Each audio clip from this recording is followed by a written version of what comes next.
In today's video, I'll show you how to quickly add a button to your Klaviyo email so you can create professional, clickable and engaging campaigns. Don't forget to like and subscribe for more email marketing tips. Let's get started. From your Klaviyo dashboard, head over to Campaigns on the left-hand menu and select the campaign you want to edit.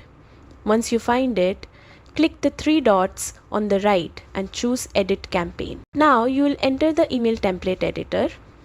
This is where the magic happens. On the right side, you'll see the option to add different blocks. Select button and drag it into your email where you want it to appear. Once it's placed, you'll see customization options pop up on the left. Here, you can name your button, add the URL where you want subscribers to go, and adjust the design to match your brand.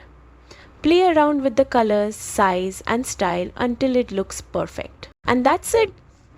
You've just added a clickable button to your Klaviyo email.